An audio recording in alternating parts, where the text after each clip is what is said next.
Avicolli's right down the road from Liverpool High School, and of course the Liverpool Warriors with us every single month. And for many years here at Avicolli's on 7839 Oswego Road in Liverpool. Tonight we are spotlighting the Liverpool Warriors boys lacrosse team, and I'm starting things off here with Gavin Kenna and Owen Salanger. Please give these gentlemen a round of applause. Show them some love here.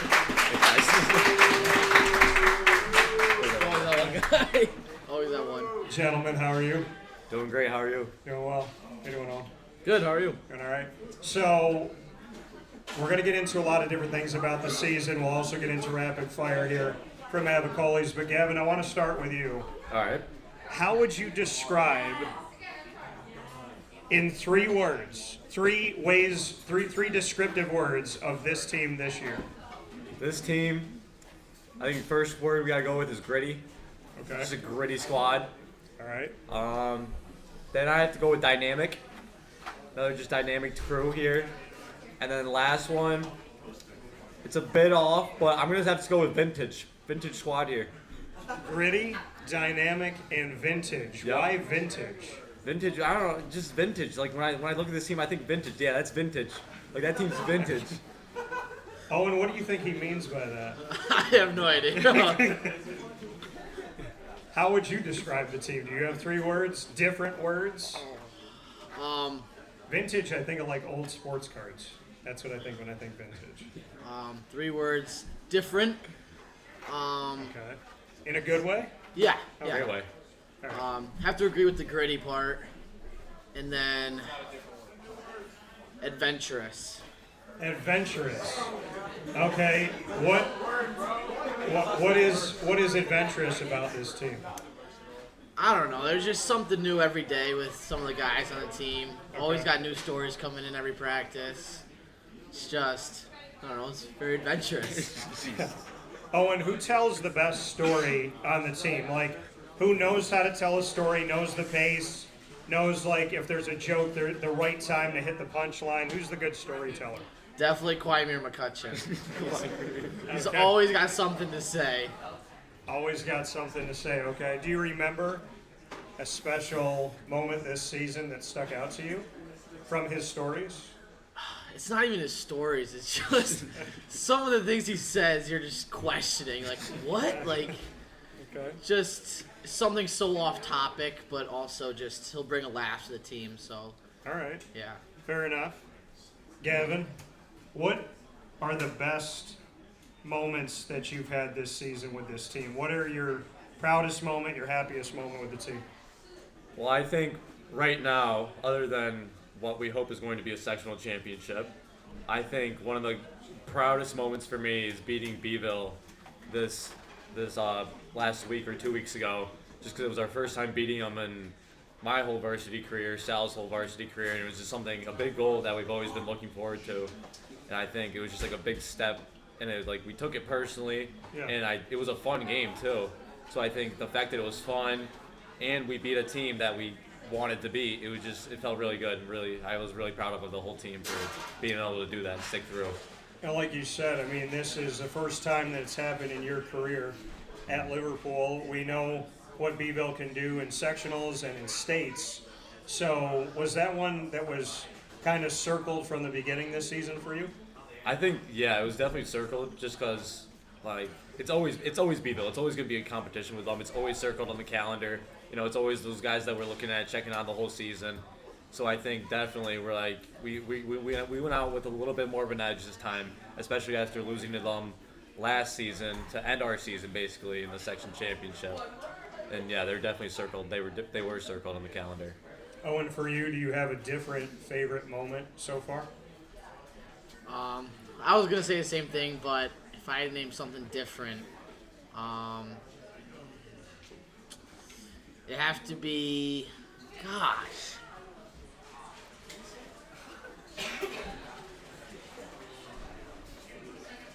Oh yeah, for me personally, not team-wise, beating the Liverpool save record. So that was kind of a personal record for me. But Yeah. Can we clap that up? I don't hear I don't want to hear no boos. So I want to hear some loud. So for you to get to that personally, just what that means to you and to have that moment that's kind of the feather in your cap right now, young in your career, knowing that you're a young guy out there, you got opportunity hopefully ahead of you. So what does that mean to have that moment and to do it here as a Warrior? Yeah, it meant everything. Knowing that all my hard work's paid off. But like I said, it's kind of just like put in the back of my mind, kind of, because my main goal is just continue to keep winning as a team and hopefully get to where we want to be by the end of the year.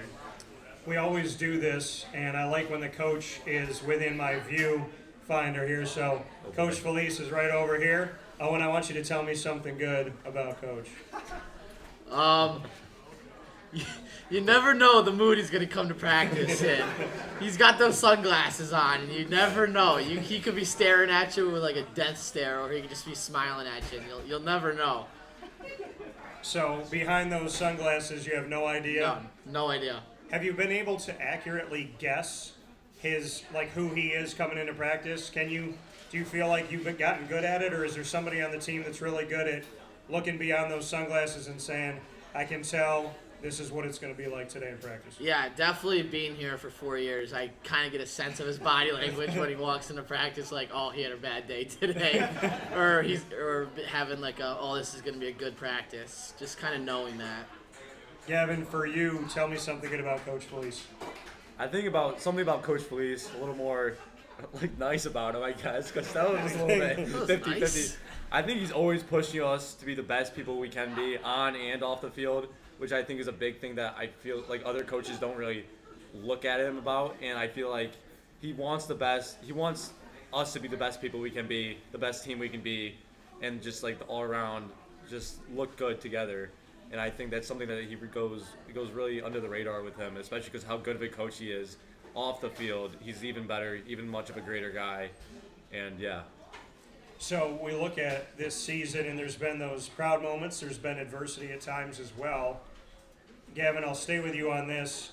What has Coach shown you through the adversity, and how has he become a leader in those moments? I think he knows what to do in those type of situations, definitely. Like, there's times where he's like, he needs to take control, and he knows what to do, and he gets the offense going, gets the defense going. But other times where he knows that we got to figure out on our own, and there's like, it's a team thing. It's not a coach thing. It's not anything the coaches can do. It's something we have to figure out on our own. And I think it's definitely helped us build as a team, especially in game-tying situations where it's like sometimes coach won't be there in the game to tell us right next to our ear what to do. So just being able for him to know what to do, when to do it, I think has helped us a lot. Owen, who's the coach on the field when you need to pick me up? Definitely Coach Capagno. Off the field, and then on the field, probably Gavin. If I let a goal in, he knows I should have had. He'll let me hear it. But yeah, I always know that he's always there for me. You said he always lets you have it. Tough love. Do you like the tough love from Gavin? Yeah, because then it makes me angry when he starts yelling at me. So then I know I have to really pick it up, because that's how I know that it was a bad goal that I let in. So before we get into rapid fire and a few other pieces, I got to know about the floaty that some of you guys wear on your arm here. So we got a couple of them that came in here. When I saw it quick, the first one, I thought it was like a brace. I thought there was like something on his wrist. Then I saw another one. So Owen, I'll start with you. What is the significance of wearing a floaty? Yeah, so at Liverpool right now, we got a Liverpool senior assassin going on. So you never know when your target could come walking in here and shoot you with a water gun. So you got to stay protected. How long has this been going on? 1 week so far. This is second week. So is there a victor? And if there is, how do you win? So yeah, you get a target every round, and just once all the other teams are eliminated and your team's last standing, you win. All right. Gavin, are you partaking?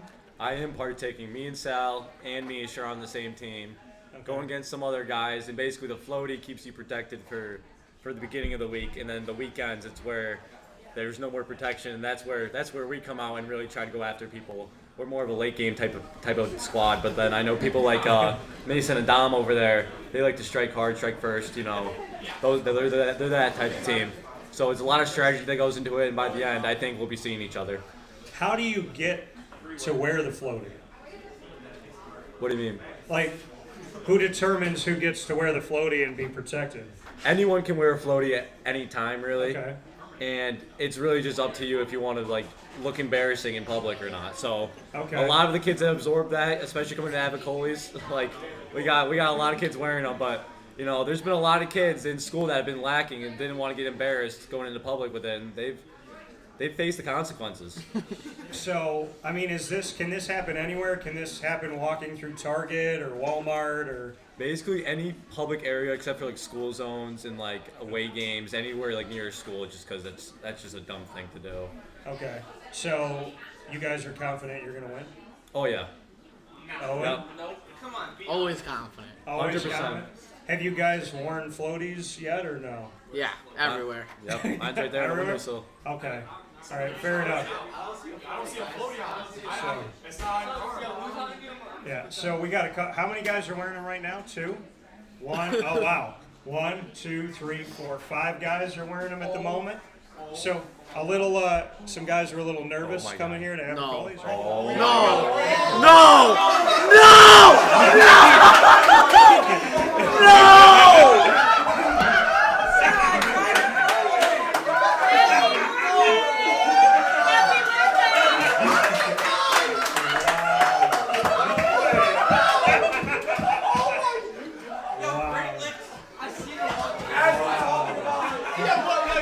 Mish, did he see get you?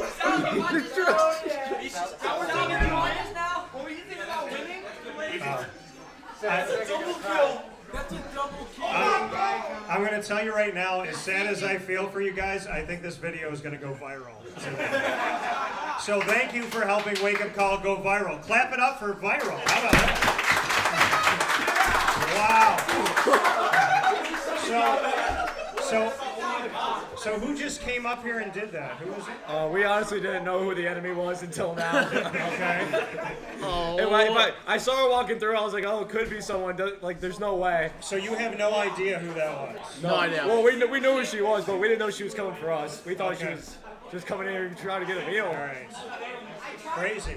So what happens now? Are you guys out? Yeah, we're out. We're out So now. we're out. We cannot go for anyone. We still have 2 teammates. Okay.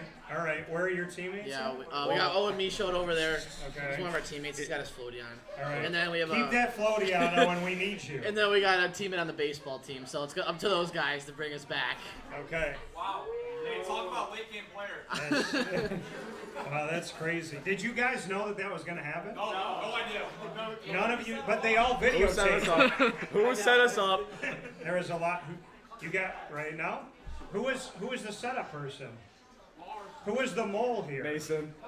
This is the strategy game here. Coach, did you know about this? Wow, That was unbelievable. this is crazy. She made eye contact with me, and I was like, We were just no. like, I didn't know what to do. And she said happy birthday. Yeah, it's my birthday. So happy birthday to you. Thank you. I'm sorry you celebrated it this way, Yeah, it's all right. and you know her. You know her. Yo, she goes to our school, yeah, but like she said happy birthday and shot me. I mean, That's it. It's just you're never gonna forget this birthday. no, I guess not. And if you do forget it, it'll be on Wake Up Call's YouTube channel forever. So we can live with that. Great So to let's know. play some rapid fire. I feel stuck. See, now I got shot in the ear. I was kind of a casualty of you guys, but I'm not playing the game, so I'm okay with that. So let's play some rapid fire. Owen, you get to ask me the first question. What do you got for me, Owen? All right. If you were offered $500,000 to fight Mike Tyson, would you? 500,000 to fight Mike Tyson. All rounds, got to stay in, unless you get knocked out. I've never backed away from a challenge, but I do know how to make people laugh, and I would do everything in my power to get Mike Tyson to laugh hard enough so I can get a couple shots in. So yeah, I would do it. Why not? Mike, don't listen to this. I hope he doesn't hear this, but yes, Mike Tyson is actually a guy that I would like to interview, because I don't think anybody's told his story the way that I think, letting Mike be Mike. So I would rather interview him than fight him. But I guess if Mike wanted to do it, I'd try to make him laugh as hard as I could. It's fair. Makes All right. sense. All right, Owen, my question for you. Who on the team do you think you could beat in a rap battle of 16 bars? Not many people. Bars just don't come straight out the mouth for me. Okay. Who would you pick to beat? Give me Dom Marzullo. Okay, all right. You think he would beat you? How many bars do you think he would get to? Would he get to all 16, or would he just stop at like 10 or 11? Stop at 5. Yeah, I don't know if I could get to 10. Okay. So, Gavin, what's your question for me? If you had to bring 3 things onto an island to survive, what would you bring and why? Do I have food and water or no? We'll count the food and water. Okay. So 3 things I'd bring onto an island. I'd bring some type of solar paneling to try and create some type of energy, I guess. I'd try to get creative there. And then I would bring my dog. I'd bring Lily. And Respect. solar paneling, Lily, and what else would I bring? I'd probably bring some type of radio correspondence so I could still do my show and hopefully get off the island as well. Makes So sense. that's what I would say. All right, Gavin, if you had to take 3 of your teammates on a road trip, I've done this with Liverpool before, but I want to get your thoughts on this. You're going to take 3 guys on the road trip. You have to trust one to drive the whole way to California. You have to trust somebody to talk you out of a parking ticket that you get halfway through the trip. So who's the driver, who's the smooth talker, and who's the one that you trust to have everything packed that you need? So who's the guy you trust with the essentials, who's the driver, and who's the one that's going to talk you out of a ticket? I think first person I thought of with driving, I gotta go with Dom. The minivan could take us anywhere. It could take us to the moon if we really wanted to go there. Fair enough. And I fully trust him on bringing us there. He would get us there in a day somehow. And then that'd probably lead to the ticket part. And I have a couple people in mind for the smooth talking. We got a lot of guys who could get out of things pretty easily. But I think one person I've seen it not firsthand, but someone who's usually pretty smooth when they get in some trouble is Mason Gridley. Okay. Pretty smooth with his words. He'll be a little late to a class, and I'll see him get his way out of it. I don't know how. And the last one was the packing. Yeah, who do you trust to have all the essentials? Gotta go Joey G. Gotta go Joey G. He's got it all calculated. It's all calculated. All right, fair enough. We're going to go one more round, but we're going to change this up a little bit. You guys get to ask each other. So Owen, put Gavin on the hot seat. Ask him anything you want. I don't know. Who on the team would you not let date your daughter?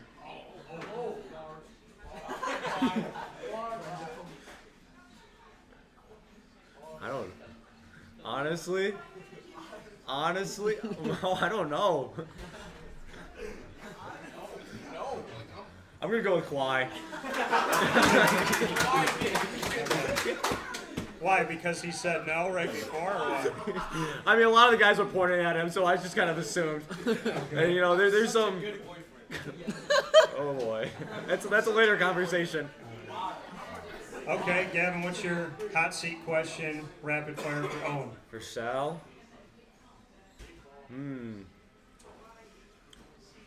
Who have you gotten the most mad at so far this season?